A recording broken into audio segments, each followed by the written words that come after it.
At 11:58 a.m., the most advanced aircraft carrier Japan had ever built was still afloat. Her flight deck was operational. Her air wing was preparing for the next strike. No enemy bomb had hit her hull. No torpedo had torn her apart. And yet, within minutes, 1,650 men would be dead. What destroyed the carrier Taihō did not come from the sea or the sky. It came from inside the ship. The morning of June 19, 1944 began like countless others in the Philippine Sea. The Imperial Japanese Navy was finally committing its newest and most ambitious weapon to battle.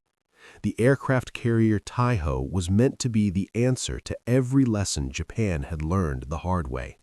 She was larger, stronger, and more heavily protected than any carrier the nation had ever launched. Most importantly, she was designed to survive what had destroyed her predecessors. Her armored flight deck was considered nearly invulnerable.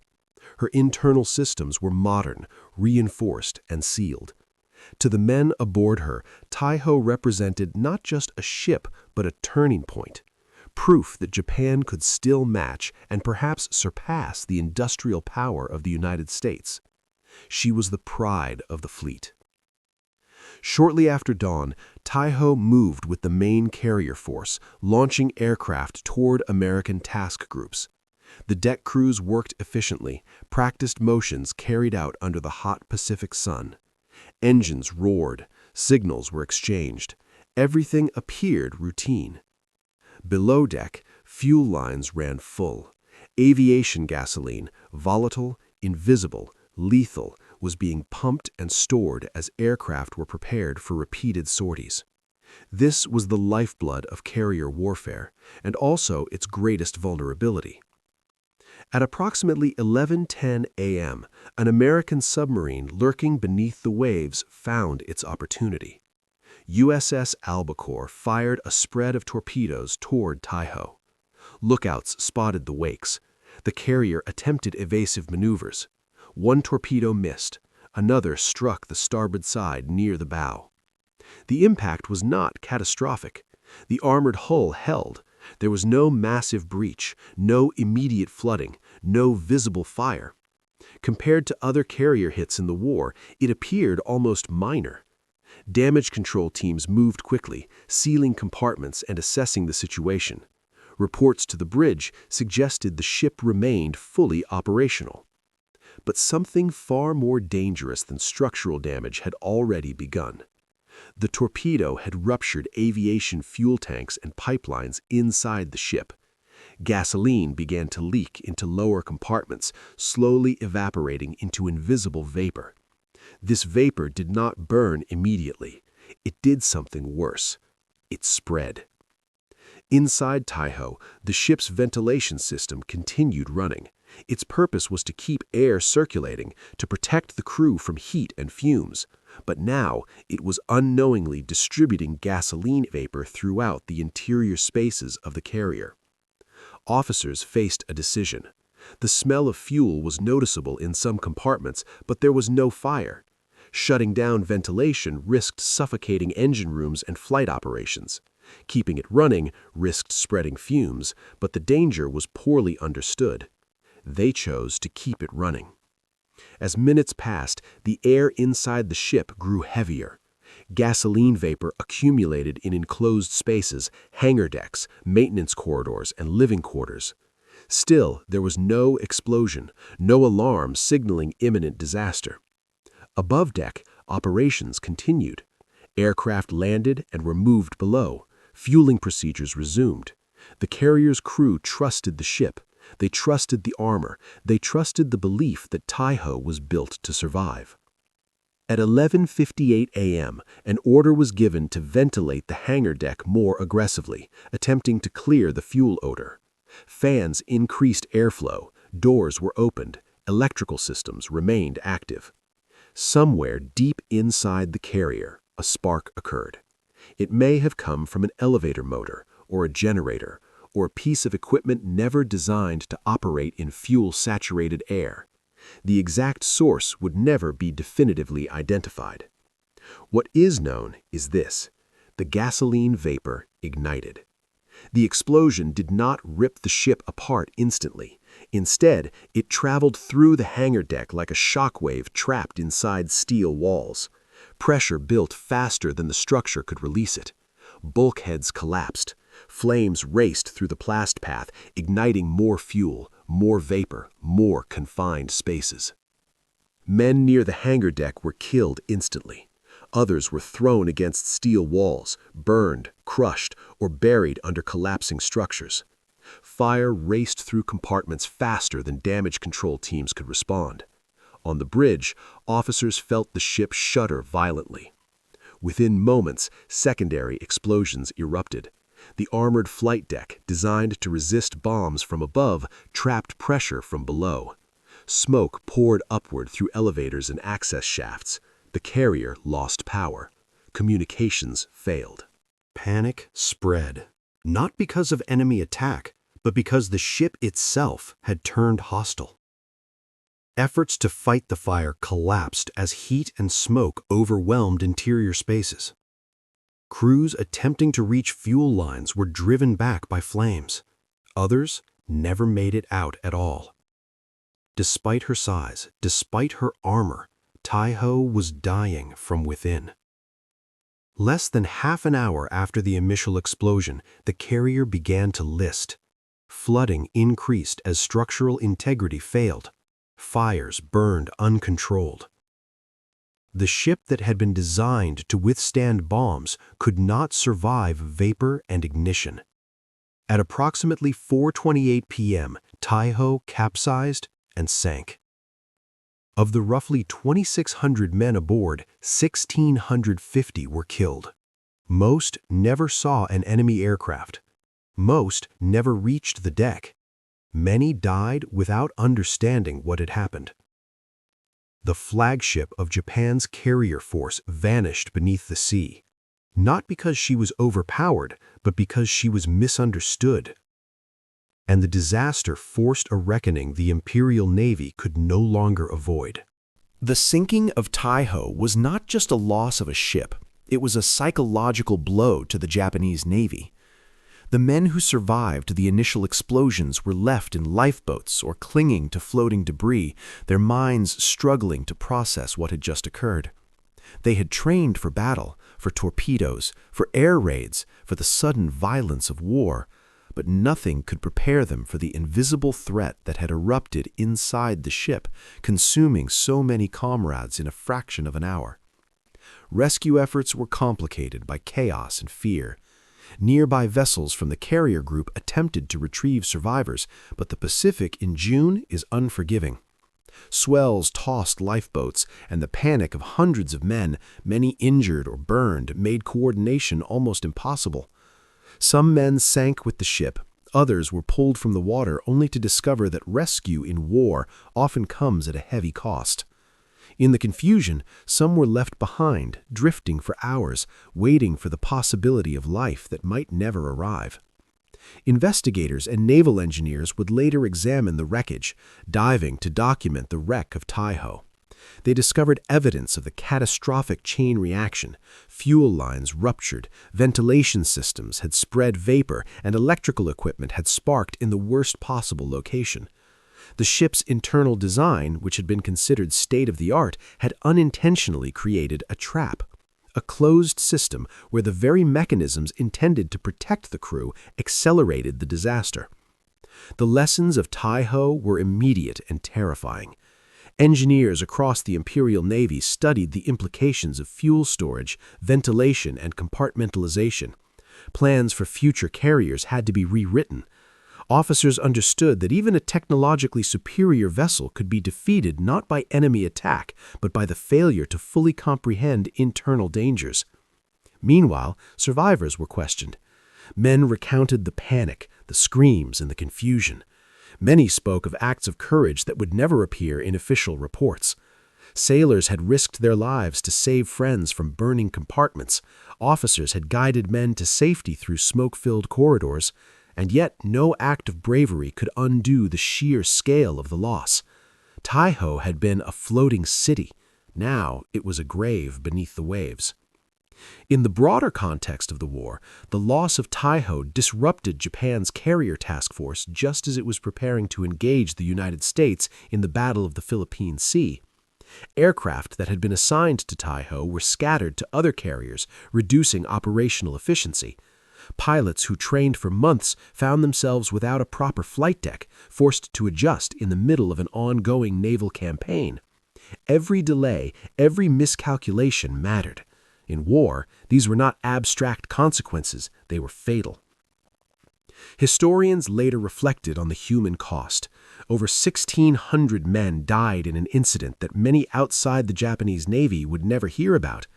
Their deaths were the result of a convergence of engineering overconfidence, human error, and the unpredictable nature of volatile materials.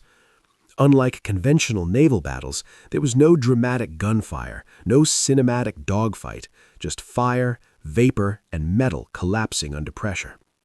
Even years later, survivors spoke of the haunting memories. The smell of gasoline, the roar of the explosions, and the endless screams lingered long after the Pacific waves had washed over the wreck. For the Japanese Navy, Taihō became a symbol of hidden vulnerability. For the Allies, it was proof that war is often decided not just by strategy and skill, but by the smallest miscalculations within the vessels that carry men into battle. The story of Taihō also serves as a cautionary tale in engineering and human judgment. Even the most advanced systems cannot replace foresight. Even the most disciplined crews cannot overcome invisible dangers if the design itself is flawed. And above all, in the theater of war, death can come not just from the enemy, but from the very tools built to ensure survival. Survivors of Taihō clung to life in the aftermath of the explosion, drifting in the Pacific, many for hours.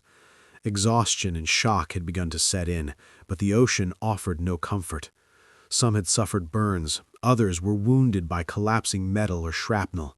The sun bore down on them, a merciless overseer, while the endless swell tossed bodies and debris together in a chaotic ballet.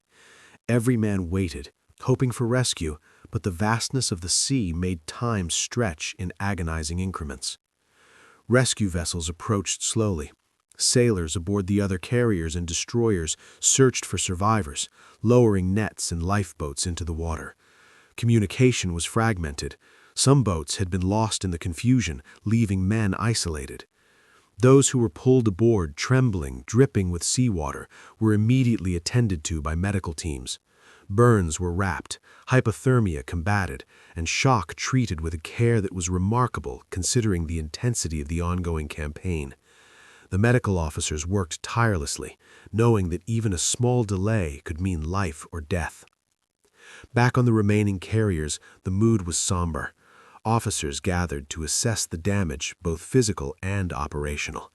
Taihō had not just been a vessel, it had been a linchpin of the Japanese naval strategy in the Pacific. Its aircraft, trained pilots, and support crew had represented months of preparation. Its sudden destruction left a vacuum in command and capability that could not be filled overnight. The loss was strategic, but it was also profoundly human. Families back home in Japan, if they were ever told the truth, would have understood the scale of grief that accompanied a single report from the Pacific. Engineers pored over diagrams of Taihō, analyzing the fatal weaknesses exposed by the disaster. Fuel tanks, designed for efficiency, had become a catalyst for destruction. Electrical circuits, meant to power the ship safely, had become ignition points for fire. Compartments that were supposed to isolate damage had inadvertently allowed smoke and explosive vapor to travel unchecked. The combination was catastrophic, a chain reaction waiting for a single spark. Lessons were learned the hard way, and those lessons would influence the design of all subsequent Japanese carriers. Meanwhile, survivors grappled with their memories. Many would later describe the panic, the desperation, the moments when death seemed inevitable. Some men were haunted by the faces of friends lost to fire or drowning. Others spoke of a surreal detachment, as if the explosion had created a rift between the living and the dead. The psychological toll of such events was rarely documented in official reports, but it shaped every decision made by the Japanese Navy for the remainder of the war. The sinking of Taihō also had ripple effects on morale. Sailors on other vessels realized that even the most advanced carriers could be rendered helpless. Confidence wavered, and tension within the fleet increased. Pilots hesitated before launching, gunners hesitated before engaging. Fear of hidden danger became as potent as fear of enemy attack. In many ways, the disaster undermined the sense of invincibility that had previously been associated with Japan's carrier fleet. Across the Pacific, Allied intelligence began to piece together the implications. Reports of Taihō's destruction reached commanders who understood that the Japanese were losing not just ships, but the trained crews and pilots that made those ships effective. The loss of life and machinery would alter the balance of power, even if only incrementally, with each carrier sinking, chipping away at Japan's ability to project naval force. Yet amid the tragedy, stories of courage and selflessness emerged. Sailors risked their lives to save comrades, guiding them through smoke-filled decks or pulling them from the water despite exhaustion. Officers coordinated rescue operations, often ignoring their own injuries. These acts of bravery were a testament to the human spirit, proving that even in the face of overwhelming disaster, loyalty and courage endure. Taihō's sinking would go down in history as one of the deadliest naval accidents of the war, a stark reminder of the peril inherent in every vessel, every mission, every decision made in the Pacific theater. It was not just a ship that was lost, but a symbol of technological ambition, human endurance, and the fragility of life in war. The loss of Taihō sent shockwaves through the Imperial Japanese Navy. Strategists scrambled to assess the damage, both material and psychological. Commanders realized that the Pacific War had become increasingly unforgiving. Even the most meticulously constructed carriers could be undone in a matter of minutes. The vulnerability of aircraft carriers had always been known, but seeing one destroyed so catastrophically drove the lesson home with terrifying clarity. It forced a reevaluation of naval doctrine, operational procedures, and the very role of air power in fleet engagements. In Tokyo, the news reached naval leadership like a thunderclap. Officers who had been confident in the fleet's supremacy were now forced to confront a stark reality. Their forces were not invincible. Taihō had been considered a state-of-the-art ship, a symbol of technological advancement and national pride. Yet one miscalculation, one chain reaction of events had reduced it to flaming wreckage and lifeless bodies. The psychological impact on the high command was profound, as it sowed doubt about what could be achieved against the increasingly formidable American forces. Meanwhile, survivors were transported to hospitals and temporary bases, their physical wounds treated, but the invisible scars of trauma were only beginning to form. Many recounted the terrifying moments before the explosion: smoke, flames, the deafening roar of machinery giving way, and the panic as the carrier listed and shuddered under the weight of fire. Some men described how they had scrambled through corridors now filled with smoke and heat, pulling injured comrades behind them, while others had been forced to abandon friends they could not reach in time. The human cost was staggering, and yet these experiences forged a bond among the survivors, a shared understanding of what it truly meant to face death at sea. The explosion also highlighted the dangers of operational secrecy. Many of Taihō's crew members had been unaware of certain critical vulnerabilities in the ship's design. Compartmentalization meant that when the fuel vapor ignited, containment was impossible. The Japanese naval engineers had intended the design to maximize speed, aircraft capacity, and firepower, but the catastrophic consequences revealed the perils of prioritizing performance over safety.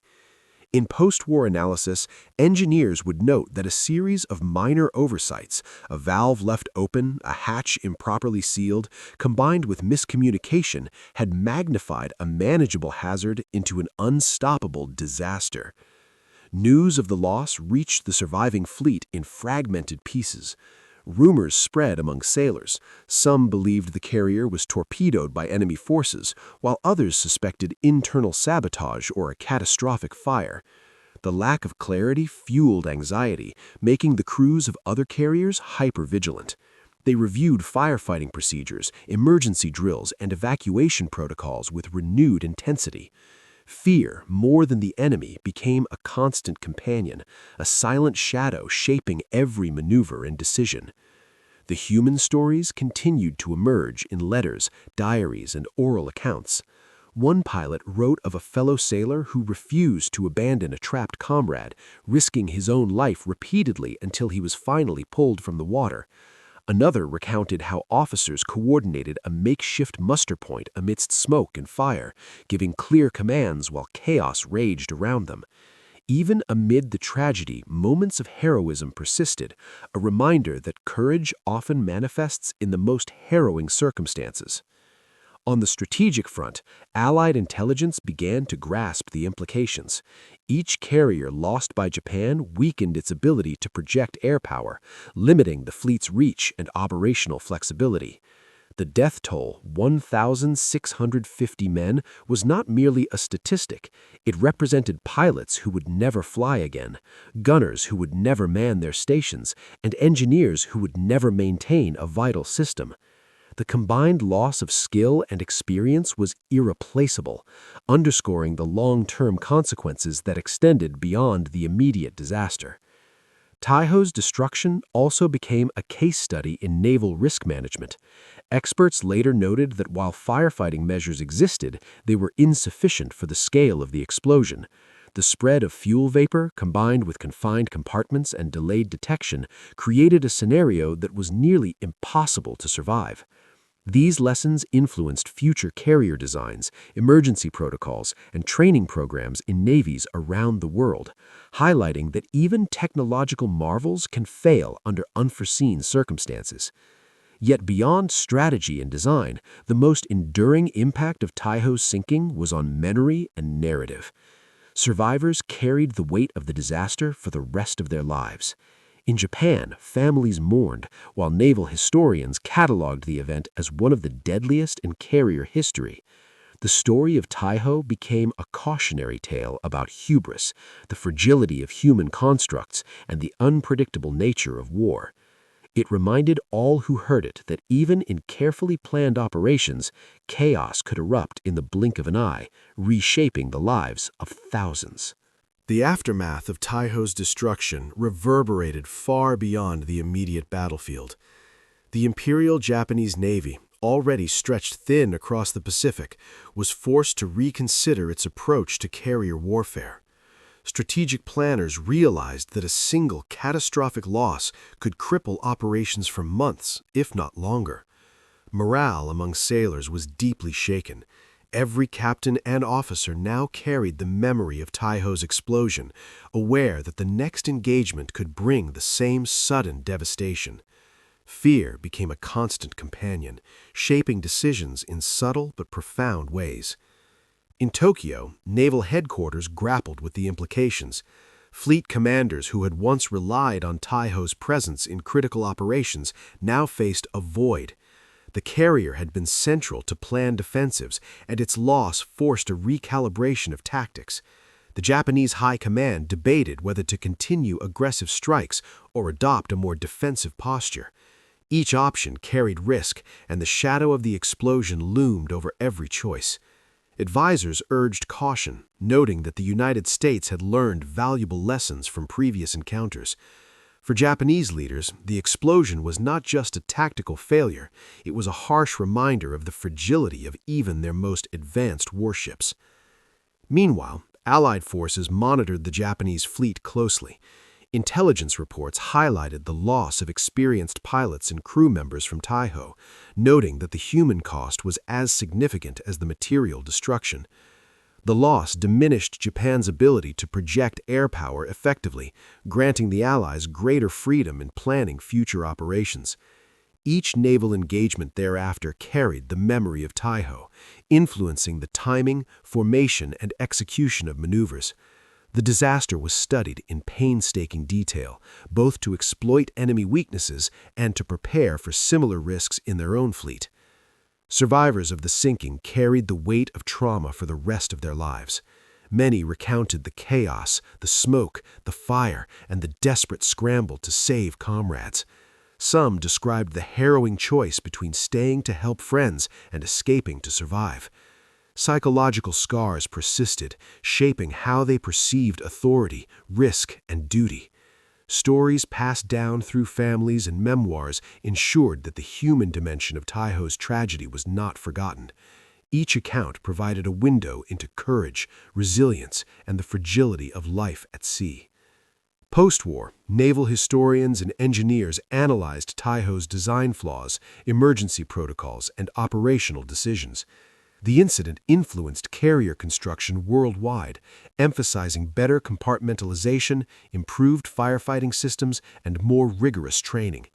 Lessons from Taihō extended beyond technology, touching on leadership, risk management, and human factors. Future generations of sailors, both Japanese and Allied, would study the disaster to understand how the convergence of technical oversight, human error, and unforeseen circumstances could yield catastrophic consequences. Yet, amid the analysis and technical evaluation, the personal stories remained most compelling. Letters, diaries, and interviews preserved the voices of those who survived and those who perished. Families mourned lost sons, brothers, and fathers, while the memories of courage, sacrifice, and human resilience endured. Pilots who had once flown from Taihō's deck remembered the camaraderie of their peers, the exhilaration of takeoff, and the terror of the ship's final moments. Each story contributed to a collective understanding of the human cost of war, highlighting that behind every statistic were lives lived, dreams cut short, and courage tested to its limits. The sinking of Taihō remains one of the deadliest naval disasters of the Pacific War, a stark reminder of the dangers inherent in modern warfare. It illustrates the lethal combination of technology, human error, and unpredictable circumstances. Above all, it underscores the profound fragility of life at sea, where a single misstep can result in unimaginable loss. The lessons extend beyond the battlefield, about preparedness, leadership, and the unpredictable consequences of decisions made under pressure. Today, the story of Taihō is preserved in naval archives, historical accounts, and the memories of those who survived. It is a testament to the bravery of men faced with impossible odds and a cautionary tale about the limits of technology and the unpredictable nature of war. Survivors, historians, and descendants continue to reflect on its significance, ensuring that the lessons learned endure. Taihō's legacy is both a memorial and a teaching moment, a reminder that even the mightiest warships and bravest sailors are vulnerable to the unforeseen forces of combat. The human spirit, however, remains indomitable. From the chaos of fire and destruction emerged acts of heroism and solidarity that would inspire generations.